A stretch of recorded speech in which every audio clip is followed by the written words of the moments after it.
기도하시겠습니다. 하나님 아버지, 감사합니다. 지난 밤도 지켜주시고 오늘도 이 하루를 말씀과 함께 시작하게 하심에 감사드립니다. 오늘도 허락하신 말씀을 읽고 나눌 때에 이 자리에 함께 하여 주셔서 말씀이 이해되고 깨달아지게 하여 주시옵소서. 오늘도 말씀 붙잡고 승리하는 하루 되게 하여 주시옵소서. 예수님의 이름으로 기도합니다. 아멘.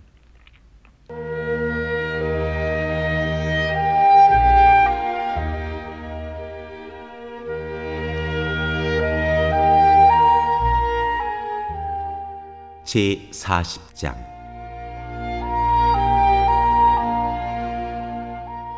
새 예루살렘과 새 성전. 우리가 포로로 잡혀온 지 25년째가 되는 해, 예루살렘 도성이 함락된 지 14년째가 되는 해의 첫째 달 그 달 10일 바로 그날에 주님의 권능이 나를 사로잡아 나를 이스라엘 땅으로 데리고 가셨다. 하나님께서 보여주신 환상 속에서 나를 이스라엘 땅으로 데려다가 아주 높은 산 위에 내려놓으셨는데 그 산의 남쪽에는 성읍 비슷한 건축물이 있었다. 그가 나를 그곳으로 데리고 가셨는데 그곳에는 어떤 사람이 있었다. 그는 노새와 같이 빛나는 모습이었고 그의 손에는 사무로 꼰 줄과 측량하는 막대기가 있었다. 그는 대문에 서 있었다. 그때 그 사람이 내게 말하였다. 사람아, 내가 네게 보여주는 모든 것을 내 눈으로 잘 보고 내 귀로 잘 듣고 내 마음에 새겨두어라. 이것을 네게 보여주려고 너를 이곳으로 데려왔다. 내가 보는 모든 것을 이스라엘 족속에게 알려주어라. 동문에 있는 문지기 방들은 양쪽으로 각각 셋씩 있었다. 그 세 방의 크기는 모두 같았으며 양쪽에 있는 벽기둥들의 크기도 같았다. 그가 문 어귀의 너비를 재니 10자였고 그 문 어귀의 길이는 10석자였다. 또 그 방들 앞에는 칸막이 벽이 양쪽으로 하나씩 있었는데 높이가 1자, 두께도 1자였다. 방들은 양쪽에 있는 것들이 다 같이 길이와 너비가 저마다 6자가 되는 정사각형이었다. 또 그가 이쪽 문지기 방의 지붕에서 저쪽 문지기 방의 지붕까지 재니 너비가 25자였다. 방의 문들은 서로 마주보고 있었다. 또 그가 현관을 재니 너비가 20자이고 바깥뜰에 벽기둥이 있는 곳에서는 사방으로 문과 통하였다. 바깥문의 통로에서부터 안문의 현관 전면까지는 50자였다. 또 문지기 방에는 모두 사면으로 창이 나 있고 방의 벽 기둥에도 창이 나 있었다. 현관의 사면에도 창이 있었다. 창들은 모두 바깥에서 보면 좁고 안에서 보면 안쪽으로 들어오면서 점점 좌우로 넓게 넓어지는 틀만 있는 창이었다. 양쪽의 벽 기둥에는 각각 종려나무가 새겨져 있었다. 안녕하세요. 11월 9일 화요일입니다. 오늘은 에스겔 40장 말씀을 살펴보도록 하겠습니다.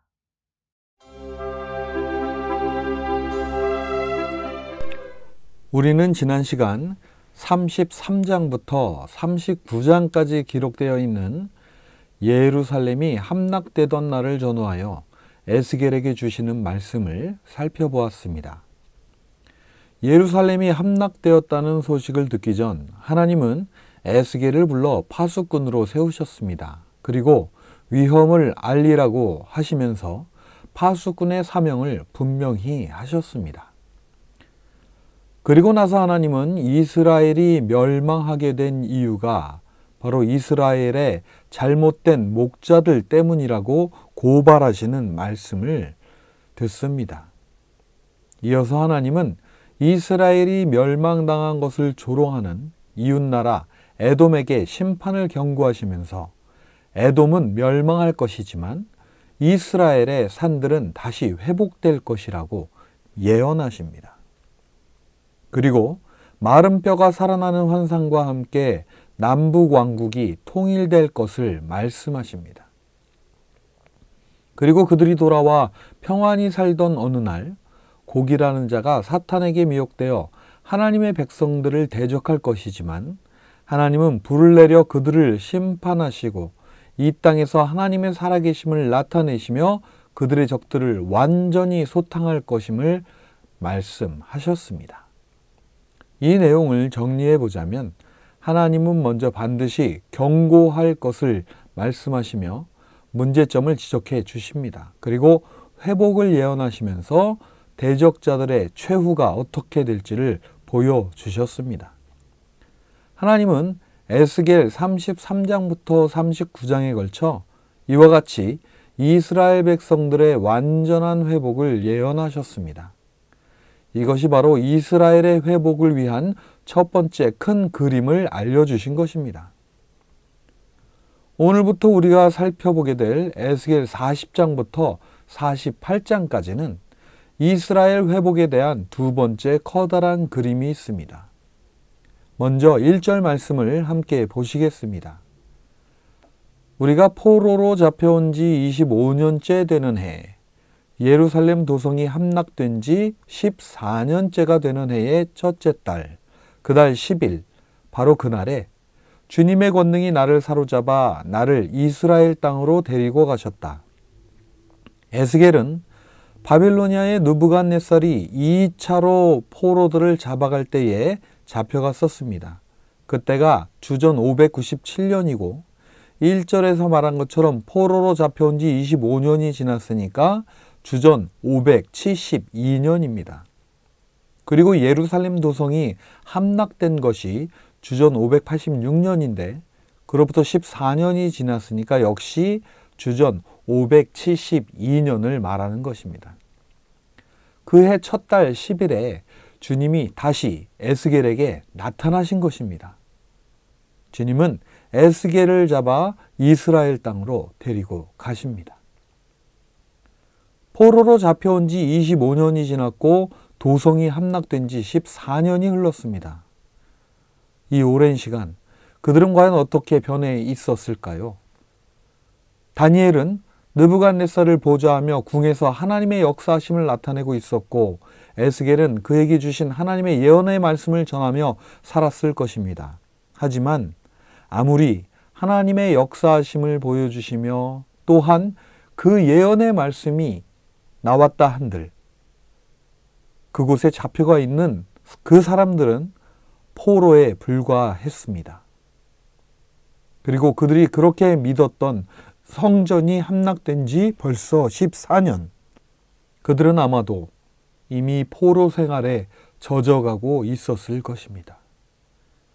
그들의 과거가 얼마나 영화로웠는지도 가물가물해졌을 수도 있습니다. 이러한 때에 그들에게 있어서 가장 큰 문제는 무엇일까요? 그렇습니다. 무너진 성전의 소식과 함께 사라져버린 희망일 것입니다. 하나님의 말씀은 14년간 침묵하고 계셨고 에스겔마저도 힘을 잃어버렸을 수도 있습니다.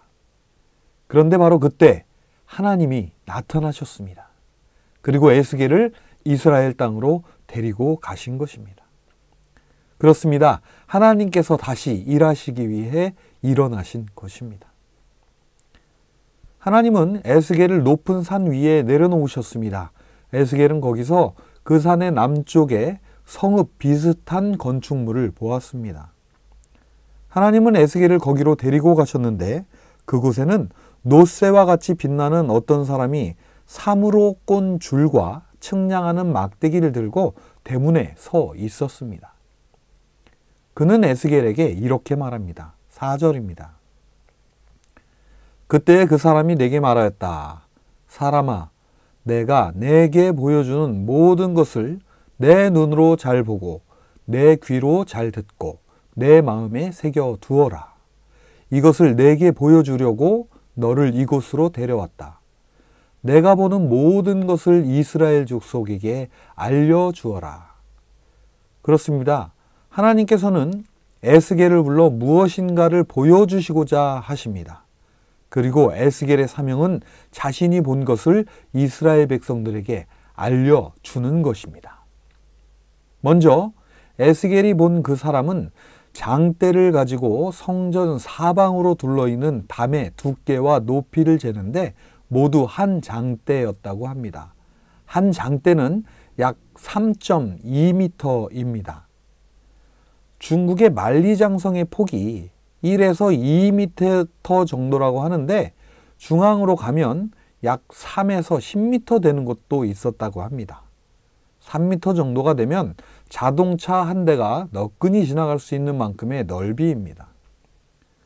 만리장성과 비교해 보면 성전의 두께가 또한 높이가 매우 넓고 높다고 볼 수 있습니다. 이어서 그 사람은 에스겔을 데리고 동쪽으로 난 문으로 들어갑니다. 빨간 동그라미 안에 있는 것이 바로 동쪽으로 난 문이고 그 문간을 재니 길이가 3.2m 정도였다고 합니다. 그 문으로 들어가 보니 빨간 동그라미 안에 있는 것처럼 좌우에 각각 3개씩의 방이 있었는데 그 방은 문지기들의 방이라고 합니다. 그 방의 크기는 모두 같았고요. 그림에서와 같이 방들은 셋씩 서로 마주보고 있었습니다. 이 방들을 지나 안쪽으로 들어가 보면 현관이 있는데 사방으로 트였다고 합니다. 에스겔은 문지기들의 방을 자세히 보았습니다. 이 방들은 사면으로 창이 나 있고 양쪽의 벽 기둥에는 그림과 같이 각각 종류나무가 새겨져 있었다고 합니다. 에스겔을 안내하던 그 사람은 계속해서 에스겔을 데리고 바깥뜰로 들어갑니다. 그 바깥뜰 사방에는 30채의 행랑방들이 있었다고 합니다. 또 그 사람은 에스겔을 데리고 북문으로 데리고 가는데요. 그 북문은 그 사람과 에스겔이 들어왔던 동문과 똑같은 구조로 문지기들의 방과 현관이 있었다고 합니다.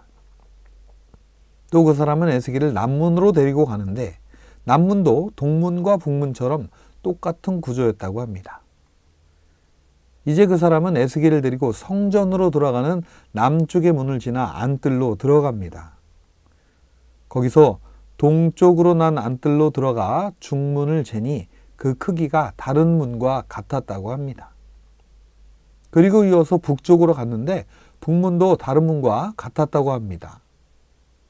여기서 북문에는 재물을 잡는 상, 그리고 재물을 씻는 방이 있었다고 합니다.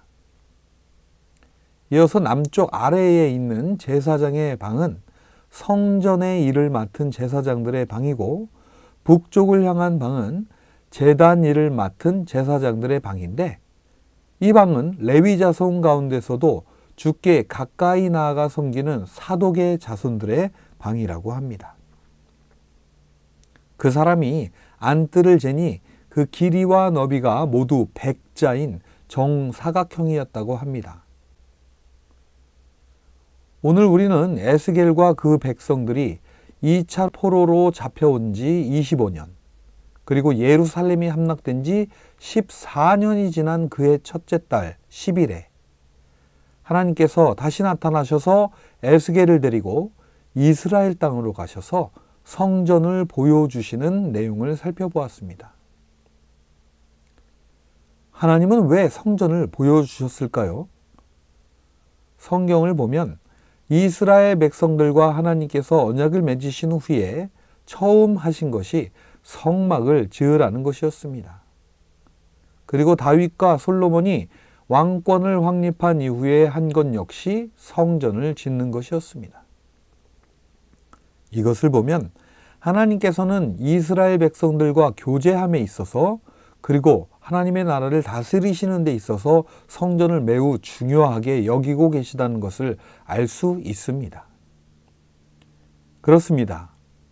오늘 에스겔을 다시 이스라엘 땅으로 데려다가 환상 가운데 하나님의 성전을 보여주셨다는 것은 하나님께서 이스라엘을 회복시키시기로 작정하셨다는 것을 의미하는 것입니다.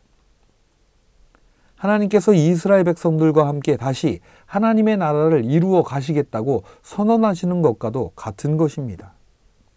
마치 하나님께서 모세에게 성막을 보여주신 것과도 비슷하다고 생각할 수 있을 것 같습니다. 그래서 하나님은 에스겔에게 이 성전을 보여주시며 이스라엘 백성들에게 희망을 주라고 하시는 것입니다. 하나님께서 이스라엘 백성들과 함께 다시 일을 시작하시겠다고 하시는 의지를 보여주라는 것입니다. 저는 오늘 말씀 가운데 하나님께서 에스겔을 데려다가 하나하나 길이와 너비와 높이를 재가며 보여주신 그 성전을 잊지 않도록 하시는 자상하신 모습을 보게 됩니다.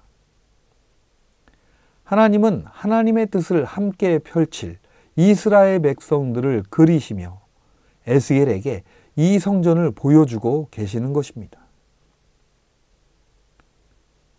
오늘 우리들이 살고 있는 이 세상에서 하나님은 저희들에게 과연 무엇을 보여주고 싶으실까요? 그렇습니다. 하나님은 지금도 성전을 보여주고 싶으실 것입니다. 하나님을 떠난 사람들 한 사람 한 사람 불러 그들을 향한 하나님의 사랑을 알려주고 싶으실 것이고 그들과 함께 영원히 살고 싶으실 것입니다. 사랑의 하나님은 지금도 우리를 부르시고 계십니다. 하나님의 사랑을 잃어버렸던 그곳으로 다시 돌아와 다시 시작하자고 하십니다. 성전을 보여주시며 바로 이곳에서 다시 만나자고 하십니다. 하나님은 왜 우리를 다시 부르시고 계실까요? 하나님과 만나야만 살 수 있기 때문입니다. 생명은 오직 하나님으로부터 나오기 때문입니다. 우리는 하나님으로부터 생명을 얻을 수 있도록 창조되었기 때문입니다. 그렇습니다. 오늘도 우리에게 생명을 주시고자 부르시는 하나님의 부르심에 응답하셔서 생명을 얻으시기 바랍니다. 새로운 삶을 다시 시작하시기 바랍니다. 복을 얻으시기 바랍니다. 기도하시겠습니다. 하나님 아버지 감사합니다. 오늘도 말씀을 묵상하며 성소를 보여주시는 하나님의 마음을 헤아려 봅니다. 하나님이 아니면 생명을 얻을 수 없기에 원래 그렇게 창조되었기에 생명의 길, 삶의 길을 알려주시기 원하시지만 자신의 방법으로 세상의 방법으로 생명을 찾으려 하는 인간들의 어리석음을 용서하여 주시옵시고 생명의 근원이 되시는 하나님 앞으로 성전으로 늘 나아가는 복된 우리 드림의 모든 성도들 되게 하여 주시옵소서. 언제나 생명의 길로 인도하시는 우리 주 예수님의 이름으로 기도합니다. 아멘.